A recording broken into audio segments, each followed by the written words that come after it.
नमस्कार। कार्यक्रम खास मुलाकात में आप सभी का स्वागत, अभिनंदन। खास मुलाकात दर्शकों, इस कार्यक्रम में हम आपको हर हफ्ते ऐसी शख्सियतों से रूबरू कराते हैं जिन्होंने अपनी कला के दम पर, अपने हुनर के दम पर, अपने शौक के दम पर या फिर अपने प्रोफेशन के दम पर एक मुकाम हासिल किया होता है और साथ ही अपनी एक पहचान बनाई होती है। हमारे आज के इस कार्यक्रम में हमारे जो आमंत्रित मेहमान हैं, उन्होंने भी अपने इसी कला के जरिए अपनी एक अलग पहचान बनाई है और अपनी पहचान तो बनाई ही है, साथ ही उत्तराखंड राज्य का मान भी बढ़ाया है। आज हमारे साथ हैं उत्तराखंड के प्रसिद्ध लोक कलाकार विक्रम सिंह बिष्ट जी। नमस्कार सर, आपका हमारे कार्यक्रम में बहुत बहुत स्वागत है। तो चलिए अब हम जानते हैं इनका सफ़र इन्हीं की ज़ुबानी। सर, हम कार्यक्रम की शुरुआत तो करना चाहेंगे इसी चीज़ से कि लोक कला को चुनने के पीछे आपकी प्रेरणा क्या रही और आपका सफ़र कहाँ से शुरू हुआ? देखिए, मेरा सौभाग्य रहा कि मैं अपने गढ़वाल में मेरी जन्मभूमि रही और उसके बाद हम 2 साल के थे यहाँ से। उस समय उत्तर प्रदेश में ही गढ़वाल था अपना, ये उत्तराखंड जो आज है, तो लखनऊ चले गए। वहाँ जाके मेरी माँ जो गढ़वाली बोलती थी, मेरे पिताजी, सब लोग, तो गढ़वाली माहौल बना रहा। और जिस वजह से जब मैं एक अपने स्कूल के ज़माने में एथलीट था, काफ़ी हट्टा कट्टा, मतलब खूब खिलाड़ी, हाथ पैर सब टाइट थे, तो मेरी माँ आकाशवाणी में गाना भी गाती थी थोड़ा बहुत। हम लोगों ने 72 के करीब, सन 72 में एक कार्यक्रम कराया जिसमें उत्तराखंड के कलाकारों को, जो आज बहुत प्रसिद्ध कलाकार हैं, जिसमें कि हमारे नरेंद्र सिंह नेगी जी हैं, घना भाई हैं, संपूर्ण सिंह रावत जी जो श्रीनगर विश्वविद्यालय में थे, एक शिव नारायण सिंह रावत जी हैं जो आज बहुत बड़े फिल्मकार हैं। ये लोग उस समय यंग उभरते हुए कलाकार थे। ये सब लखनऊ हमने जब बुलाया और इनका कार्यक्रम हमने कराया और इनको जब देखा तो हमें लगा कि हमें भी करना चाहिए, मुझे भी आना चाहिए और मैं भी कर सकता हूँ। लेकिन उस समय एक स्वर्गीय अरुण सुंदरयाल जी थे जिन्होंने इस कार्यक्रम को ऑर्गेनाइज कराने में साथ दिया था, और डॉक्टर सत्या नैथानी, इन लोगों को मैं भूलना नहीं चाहूँगा कि इन लोगों की वजह से मैं जुड़ा। मतलब आज अगर मैं कुछ हूँ तो मेरी सबसे पहली मुलाकात और सबसे पहला कदम यही लोग हैं। हाँ, यही लोग हैं, इनको देख के प्रेरणा मिली मुझे। घना भाई को देख के मुझे हास्य का वो हुआ और मैंने कहा हास्य, तो मैंने शुरुआत हास्य डांस से और हास्य उससे नाटक से ऐसे करना शुरू किया। और दूसरा सौभाग्य मेरा ये रहा कि आकाशवाणी में स्वर्गीय केशव अनुरागी जी, जो बहुत बड़े विद्वान और वहाँ के अब असिस्टेंट डायरेक्टर होकर आज हमारे बीच में नहीं हैं, लेकिन उनसे बहुत कुछ सीखने को मिला। तो ये सब चीज़ें देखकर, समझकर करने का प्रयास किया, लेकिन हम साल भर तक कर नहीं पाए। डांस बहुत कठिन। फिर हमने 77-78 में एक कार्यक्रम करा, तो उसमें मैंने थोड़ा बहुत अपना थड़िया चौफला जो होता था उसको सीखा, डांस बैले कराए। तो एक टीम तैयार करी हमने अपनी कि हमारे गढ़वाली लोगों की एक टीम होनी चाहिए यहाँ पे, ताकि हम लोग लखनऊ में रह के, पहाड़ के हैं तो वहाँ की चीज़ों को याद करते रहें समय समय पे। तो उसका नाम हमने मुनाल रखा, क्योंकि उस समय मुनाल चिड़िया एक लुप्त हो रही थी, मतलब उसका कोई वो नहीं था। वो बहुत ही ऊंचाइयों में, जैसे कि हिमाचल प्रदेश के और उत्तरकाशी के बहुत ऊंची पर्वत में, या फिर इधर पिथौरागढ़ और चमोली गढ़वाल के हाई एप्टीट्यूड में मिलती हो। लखनऊ के चिड़ियाघर में थी सौभाग्य से उस समय, और वो मोर से एक छोटा सा उसका एक स्वरूप होता है और रंग बिरंगी होती है। और हमें लगा कि जो हमारी भारतीय संस्कृति है अपनी, और हमारी पहाड़ की अपनी खासकर, ये लुप्त हो रही है और मुनाल भी लुप्त हो रही है। तो क्यों ना हम इस संस्था का नाम चिड़िया पे ही रखें और अपनी संस्कृति को बचा के और मिला के रंग बिरंगा अपना एक कार्यक्रम तैयार करें। तो उसी समय मैंने लखनऊ भातखंडे में भी डांस सीखना शुरू किया था। वहाँ पे पूरे भारत के डांस सिखाए जाते थे सब जगह के।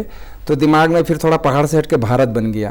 तो हमने कहा पूरी भारतीय संस्कृति, पूरा पहाड़, पूरा उत्तराखंड, सबको लेके हम करते हैं। तो हमने अपना कार्यक्रम इस तरीके से उस समय शुरू किया, शुरुआत हुई हमारी। जी, मतलब काफ़ी लंबा सफ़र रहा है आपका। अभी आपने मुनाल का जिक्र किया, जी। तो मुनाल कैसी संस्था है सर, सांस्कृतिक संस्था, इसके बारे में बताएं आप कि किस किस तरह के आयोजन और काम कैसे करती है? जी, एक्चुअली मुनाल को हमने केवल सांस्कृतिक संगठन तक, सामाजिक सांस्कृतिक मंच तक ही रखा, और मुनाल के माध्यम से हमने आज तक लगभग, तब से अब तक न जाने, मतलब लगभग 4-5 हज़ार स्टूडेंट्स होंगे, और जो कि नौकरी कर रहे हैं, स्कूलों में टीचर हैं, म्यूजिक टीचर हैं, हर तरीके के हैं, रोज़गार मिला उन्हें। काम मिला उन्हें और अपनी संस्कृति को सीखने का मौका मिला। और एक चीज़ और अच्छी रही हमारे साथ कि पहाड़ के लोग उस समय ज़रा कम ऐसी चीज़ों में आते थे। लखनऊ में नाच गाना बड़ा ख़राब माना जाता था। शुरू में मतलब हमने प्रयास किया कि रामलीला में भी थोड़ा सा राक्षस बनते थे गा नहीं पाते थे, झिझक दूर करने के लिए। और ख़ासकर इसलिए बनते थे कि वो अशोक वाटिका में फल खाने को मिलते थे। अच्छा। हनुमान जी से जी, तो मुनाल को इसीलिए हम लोगों ने चुना और उसके तहत जो भी काम किया हमने अपनी लोक संस्कृति जो लुप्त हो रही हमारी लोक परंपरा, लोक गीत हैं, लोक गायन हैं, लोक नाट्य हैं, इन्हीं को लेकर आज तक हम चलते रहे।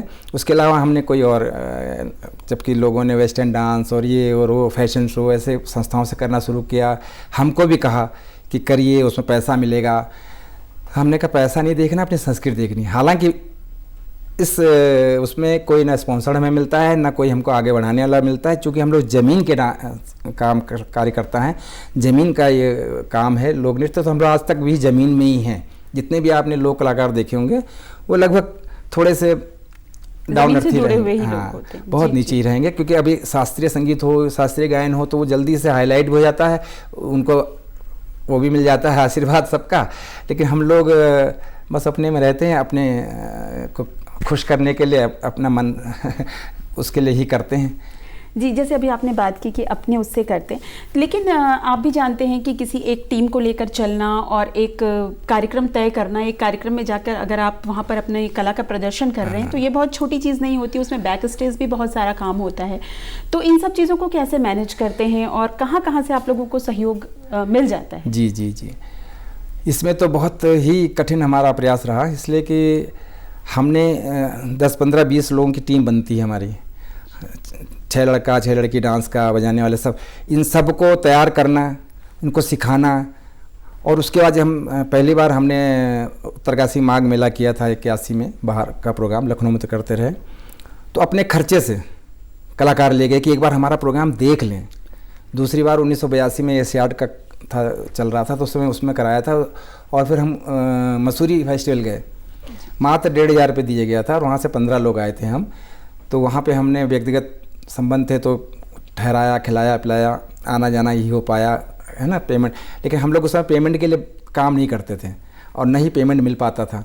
हम सोचते थे एक बार ये देख लें हमारा कि हम कैसा करते हैं, मौका बस मिल जाए, हाँ, दिखाने का। लेकिन दिखाने के बाद भी फिर भी बिना प्रयास किए मौका कोई देता नहीं था क्योंकि फोक में मतलब स्पॉन्सर्ड भी नहीं मिलते हैं। फोक में कोई दानदाता या कोई भी ऐसा व्यक्ति वो सोचता 15-20 लोग हैं, इतने लोगों का खर्चा, इतने लोगों का ये, और फिर उसमें मुझे रेल का टिकट भी लेना, मतलब व्यवस्था भी वही देखता था, सब कुछ देखना, सिखाना भी मुझे ही था।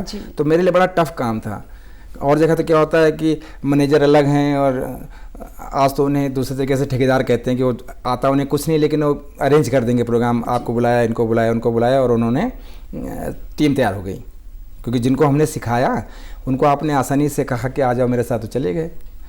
तो सिखाने वाला और वैसी जैसे गुरु ही रह जाता है और चेले शक्कर हो जाते हैं ये स्थिति है। जी, आज का जो टाइम है वो बहुत अलग है। आजकल टेलीविज़न है, नेट है और बहुत जल्द सब कुछ वायरल हो जाने वाली जो परंपरा है, और तो आजकल युवाओं का जो झुकाव है वो गीत संगीत की तरफ तो बढ़ा है, लेकिन एक खास गीत संगीत की तरफ ज़्यादा देखने को मिलता है। तो आप लोग क्या इस तरह का भी कुछ वर्कशॉप्स और इस तरह के करते हैं जिससे हम युवाओं की भागीदारी इसमें बढ़ा सकें? वर्कशॉप तो हम करते रहते हैं, निःशुल्क करते हैं हम लोग। जी जी। लेकिन होता क्या है कि जितने भी बच्चे हैं वो सब अंग्रेजी माध्यम के बच्चे हैं आजकल सब, तो वो ये फोक को उस तरीके से नहीं वो कर पाते। लेकिन फिर भी कुछ लोगों को पकड़ के कुछ को करा के उनका हम प्रयास करते हैं कि अपनी फोक, अपनी संस्कृति, अपनी तहजीब उनको सिखाएं, उन्हें बताएं। क्योंकि देखा जाए तो आज शास्त्रीय संगीत भी जो है सब कुछ हमारे फोक से ही निकला हुआ है, लोक से ही निकला हुआ है। लेकिन हम लोग जो करते हैं मंच पे नहीं करते थे पहले कभी, और शास्त्रीय संगीत मंच पे होता है, लोग देखते हैं, उन्हें वाह वाह करते हैं। हम लोग खेत खलिहान में करते थे, खुद के लिए करते थे, स्वयं के लिए। जैसे लोक नृत्य के लिए कहा भी गया है कि लोगों द्वारा लोगों के लिए, और लोगों का, हम लोगों का ही है, हम अपने लिए कर रहे हैं। अपना रिदम, अपनी जो भी शरीर में उमंग आ रही है, हंसी खुशी, उस हिसाब से कर रहे हैं। तो उसके दर्शक नहीं होते थे, और जब दर्शक नहीं होते थे तो देखने वाले हम ही हैं, और हम ही तो फिर हमारी चीज़ बढ़ेगी कैसे। अब हालांकि हम लोग मंच पे जाने लग गए हैं, मंच पे करते हैं तो उसको ज़रा कोरियोग्राफ करते हैं, क्योंकि जो पहाड़ी अंदाज़ था, जो घूम घूम के करने का, वो देख देख के मंच पे वो चीज़ नहीं अच्छी लगेगी। खुद तो अच्छी लगेगी, लेकिन जो दूसरे देखेंगे तो थोड़ा सा उसमें कोरियोग्राफ करके वो सिखा के, और उन लोगों को प्रोग्राम में भी सम्मिलित करते हैं कि भाई हम तुम्हें प्रोग्राम देंगे, प्रोग्राम कराएंगे, तब वो लोग थोड़ा सा इंटरेस्ट लेते हैं। वरना तो हर आदमी वेस्टर्न में ही भाग रहा है या फिर क्लासिकल डांस में। हाँ, मतलब ऐसी तरफ जाना चाहता है जहाँ उसको नाम भी मिल जाए, कुछ पैसा भी मिल जाए, जल्दी चाहिए सब कुछ। अच्छा, जैसे जब बात आती है लोक कला या लोक नाट्य की या लोक नृत्य की, तो लोग उसको बिल्कुल मतलब मेले और जागरों तक ही सीमित समझकर चलते हैं। तो आपने उससे आगे इसको बढ़ाने की जो मतलब बीड़ा उठाया आपने, और आप इस काम को इतने समय से कर रहे हैं, तो आपको क्या लगता है कि ये मेले जागर इस तरह की जो चीज़ें हैं, ये इन चीज़ों को कितना अच्छा मंच दे पा रही हैं और कितना बढ़ाने में इसको सहयोग दे पा रही हैं? ये देखिए, वैसे तो प्रयास हमारे पहाड़ों में आज भी परंपरा है, मेले लगते हैं, जागर लगते हैं। एक्चुअली जो मैंने कहा ना, जो हमारा लोक संस्कृति है, लोक संस्कार हैं, वो तो मेले ठेले के ही हैं। लेकिन मेले ठेले में कब तक हम ही करेंगे, हम ही देखेंगे और कैसे क्या होगा, तो वो जब सरकार उसको आगे बढ़ाएगी या आगे दूसरे देशों में ले जाएगी, दूसरी जगह कराएगी, तब थोड़ा हमारा बढ़ता है। जैसे कि हमें थोड़ा बहुत सहयोग सरकार का ज़रूर मिला, जिसकी वजह से हम अपनी गढ़वाली संस्कृति को पूरे देश में ले गए। नागालैंड, पांडिचेरी, गोवा, मद्रास, हर स्टेट में हमें मौका मिला। इसलिए मौका मिला कि हम गढ़वाली थे, गढ़वाली बोल लेते थे, और उसका एक फ़ायदा हमें और मिला गढ़वाली बोलने का, कि मैं 78 में आकाशवाणी में अनाउंसर भी रहा, उद्घोषक, और उसके बाद वहाँ नाटक में भी मैंने नाटक किए, जिसमें हमारे स्वर्गीय गुरु जी अब हैं नहीं, उर्मिल थपलियाल जी रहे, उनके सानिध्य में, और स्वर्गीय जी जड़धारी जी थे, वहाँ नाटक अनाउंसर थे और नाटक के बहुत अच्छे जानकार थे। जिज्ञासु जी थे आकाशवाणी में लखनऊ। तो इन लोगों से वहाँ बहुत कुछ सीखने को मिला मुझे, कि कैसे क्या करना है, कैसे क्या होता है। और अनुरागी जी तो थे ही वहाँ पे। तो हमें होता क्या है कि हमारी सरकार हम लोगों के लिए क्या करती है कि एक मिनिमम बजट करती, पर आर्टिस्ट की 500 रुपये या 800 रुपये या 1000 रुपये देंगे, और चूँकि हमारी संख्या ज़्यादा होती है तो उनको लगता है इनका बजट बहुत ज़्यादा है। तो हम सारे लोग अगर 25-30 हज़ार पाते होंगे, तो एक सिंगर अकेला 25-30, 50, 60, 80, 90, 1-1.5 लाख में चला जाता है। तो वो अपनी चीज़ है, हमारी चीज़ नहीं पहुंच पाती है सब तक अच्छा तक, क्योंकि कलाकार उसको खाने पीने के लिए तरस जाता है। मैं चूँकि नौकरी पे था, नौकरी करता था, इसलिए मैं इसको थोड़ा कर पाया, क्योंकि मुझे पैसे की वो नहीं हुई। लेकिन जो मेरे साथ के और लोग हैं, उनका यही काम था, ऐसे ही करते थे, तो वो तो बेचारे कुछ नहीं कर सकते हैं। जी जी, जैसे आपने बताया कि आपने अलग अलग राज्यों में जाकर के किया है, तो ज़रा आप अपने इस मुनाल के और सफ़र के बारे में हमें बताएंगे कि और किस किस तरह के कार्यक्रम मुनाल के तहत आप लोग करते हैं? जी, मुनाल में हम लोग लगभग जितनी भी अपने कल्चर से, संस्कृति से जुड़ी हुई चीज़ें हैं, जैसे ऐपण बनाना, वहाँ का हम लोग माघ मेला का, उत्तरायणी मेले का आयोजन करते हैं। अपने जितने भी ढोल दमो जो है, अपने पांडव नृत्य, जागर है, इससे भी करते हैं। उसके अलावा हमने अपने पहाड़ी ड्रेस का फैशन शो भी कराया, कंपटीशन, वो प्रतियोगिताएं भी कराई, जी जी, है ना। तो हम हर तरीके से थोड़ा फिर अब धीरे करके फिल्मों की तरफ भी काम किया। अब शहर में रहकर शहरी फिल्में करी, अब पहाड़ में पहाड़ी फिल्में करी बहुत सारी, है ना। तो मतलब चाहते हैं यही है कि अगर हमारी जो ज़मीन से जुड़ी हुई चीज़, जब जैसे कोई भी बीज अगर आप डालेंगे ज़मीन पे और उसको सही खाद और सही पानी, सही चीज़ नहीं देंगे, तो वो अपने को कैसे पनपेगी, पन नहीं सकता। जी, जी। तो ऐसी हमारी फोक है, हम ज़मीन में जुड़े हुए लोग हैं, और हमको अगर सही ढंग से सही वो नहीं मिलेगा, तो हम अपनी संस्कृति दूसरी जगह या तीसरी जगह कैसे पहुंचा सकते। जैसे अभी आपने बताया कि बहुत सारी गढ़वाली फिल्मों मतलब उसमें काम, तो इसके बारे में बताएं सर, हमारे दर्शक ज़रूर जानना चाहेंगे। एक्चुअली लखनऊ में तो नहीं बनी थी, वहाँ पे हिंदी ही करते थे दूरदर्शन के लिए, धारावाहिक के सीरियल, बम्बई के लिए। लेकिन शुरू से जुड़े, पहाड़ से रहे, गांव आना जाना रहा हर साल। मतलब गांव ज़बरदस्ती इसलिए भी आते थे कि लखनऊ की जो आबो हवा थी वो मतलब इतनी ख़राब हो चुकी थी कि गांव आके अपने फेफड़े को हम लोग पंप करके तंदुरुस्त हो जाते थे कि हाँ, शुद्ध हवा लेके, शुद्ध जड़ी बूटी, शुद्ध पानी, हर चीज़ हमें। तो हम हर साल 1-2 महीने के लिए गांव छुट्टियों में आते थे। अभी भी आप रिटायर होने के बाद में हर 2-3 महीने बाद आता ही रहता हूँ अपने इसी काम के लिए, और यहाँ से खोजता रहता हूँ कि कहाँ कौन कलाकार अच्छा है, कौन कैसा है, उसको हम मंच दें। यहाँ के बहुत कलाकारों को, जब उत्तर प्रदेश में था ये उत्तराखंड, तो यहाँ के बहुत से कलाकार हैं ऐसे जिनको हम वहाँ से प्रोग्राम दिलाया करते थे, उनको बुलाया करते थे, मदद किया करते थे मतलब। तो ऐसे ही है हमारा एक कार्यक्रम के तहत जो भी चलता रहता है। आपने फिल्म का जिक्र किया, तो फिल्म अभी हमने कन्यादान की थी, उसमें मास्टर जी का रोल किया था मैंने कन्यादान में। वो देहरादून में भी लगी, ऋषिकेश, जगह जगह लगी वो। उसके बाद हमने एक खैरी का दिन किया था, वो एक आशु चौहान थे उसके डायरेक्टर, वो भी पुराने हमारे मित्र और इसी उससे जुड़े हुए थे, फोक से। वो पहले देवराव जी ने, उनके साथ हमने किया था। फिर अभी थोकदार किया हमने, एक गढ़ वाली फिल्म जो भी बन चुकी है। जी जी, जैसे अभी आपने जो मुद्दा उठाया बहुत ज्वलंत मुद्दा है, जिसमें पलायन की बात है। जी। तो इन सब इश्यूज को लेकर, सामाजिक कुछ मुद्दों को लेकर के भी आप लोग अपने लोक नृत्यों को और लोक नाट्यों को प्रस्तुत करते हैं? जी जी जी, वो भी करते हैं। और उसके अलावा हम लोग अपने मीडिया के माध्यम से, फेसबुक के माध्यम से लोगों को प्रेरित भी करते हैं। गांव जाके वहाँ की फ़ोटो डालते हैं, अपने मकान को रिपेयर करते हैं, गांव में ठीक ठाक कराते हैं, पुरानी गांव के मकान दिखाते हैं कि कितने सुंदर हमारा पहाड़ है। तो ये सब हम लोग लोक नाट्य के माध्यम से करते रहते हैं। अब जैसे दूरदर्शन में हमने माधव सिंह भंडारी किया, तीलू रोतेली किया लखनऊ में, तब रावत जी डायरेक्टर थे दूरदर्शन के वहाँ पर। तो थोड़ा मतलब सौभाग्य मिला कि कुछ लोग मदद के लिए आगे आए, तो थोड़ी चीज़ें ऊपर हो पाएँ। तो प्रयास करते ही रहते हैं, यहाँ तक कि ये जो उत्तराखंड का आंदोलन है, इसमें हम जेल गए हैं। हम लोग नौकरी पर रहते हुए भी हम लोगों ने रिस्क लिया कि नहीं भाई, उत्तराखंड अलग होना चाहिए। अच्छा, एक जो लोक नाट्य होते हैं या लोक नृत्य होते हैं, आपने इतने सारे किए हैं, तो कौन से ऐसे लोक नाट्य हैं जिनसे आपको बहुत प्रेरणा मिलती है और जो आपके मतलब दिल के बहुत करीब हो?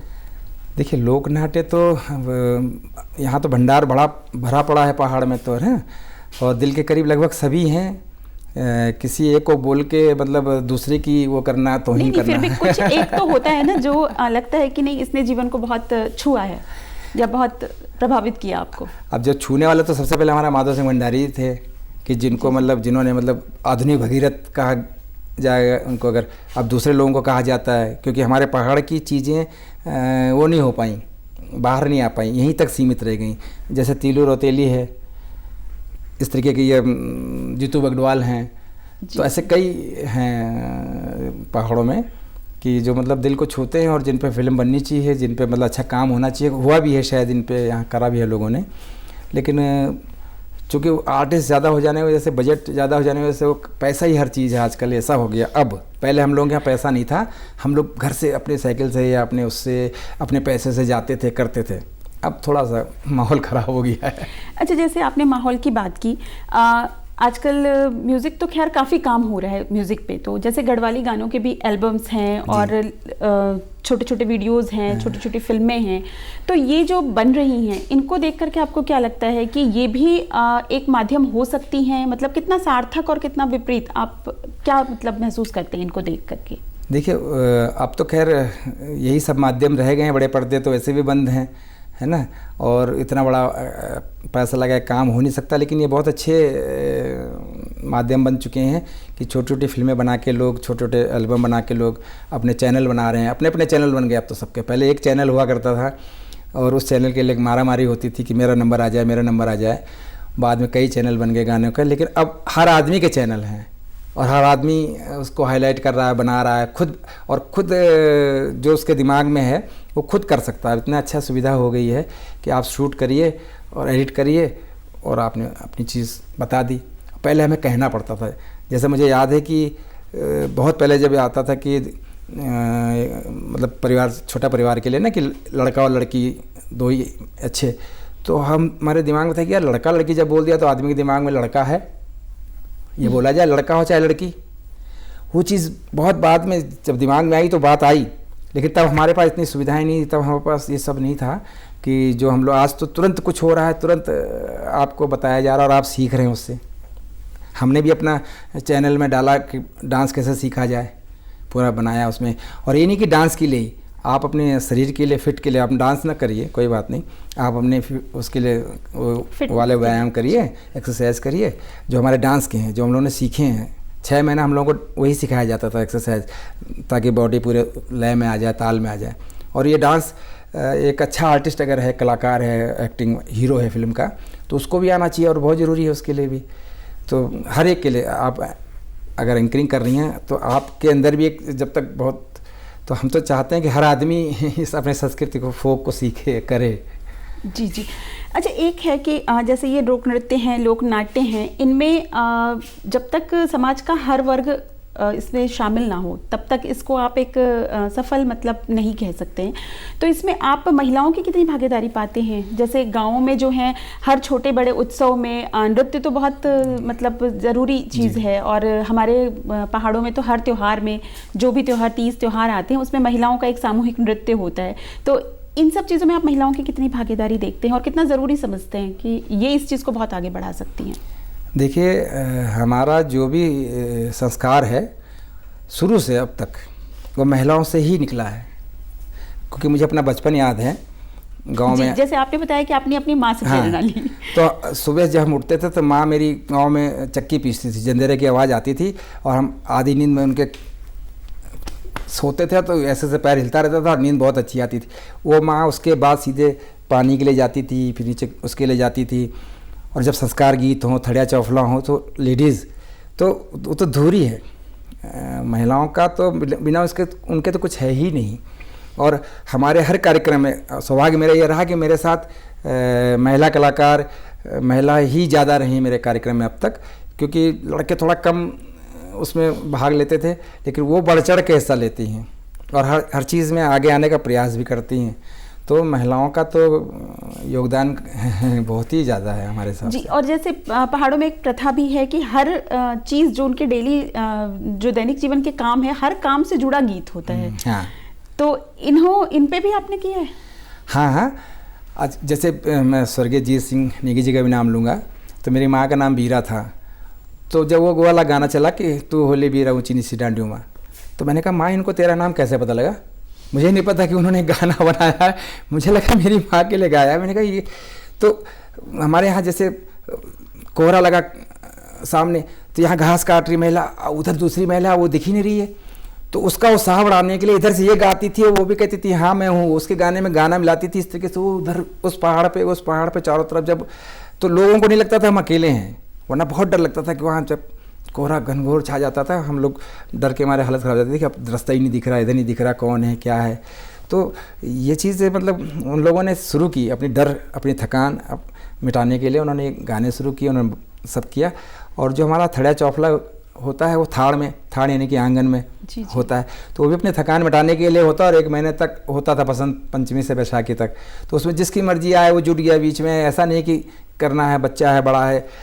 और उसमें अधिकतर लेडीज ही करती थी, उसमें मैंने जेंट्स बहुत ही रेयर देखे, क्योंकि हमारे यहाँ जो ट्रेडिशनल डांस है गढ़वाल में, खासकर हमारे उत्तराखंड में कुमाऊँ का कल्चर बहुत अच्छा है, बहुत ज़्यादा हाईलाइट भी है और फास्ट भी है, एडवांस भी है।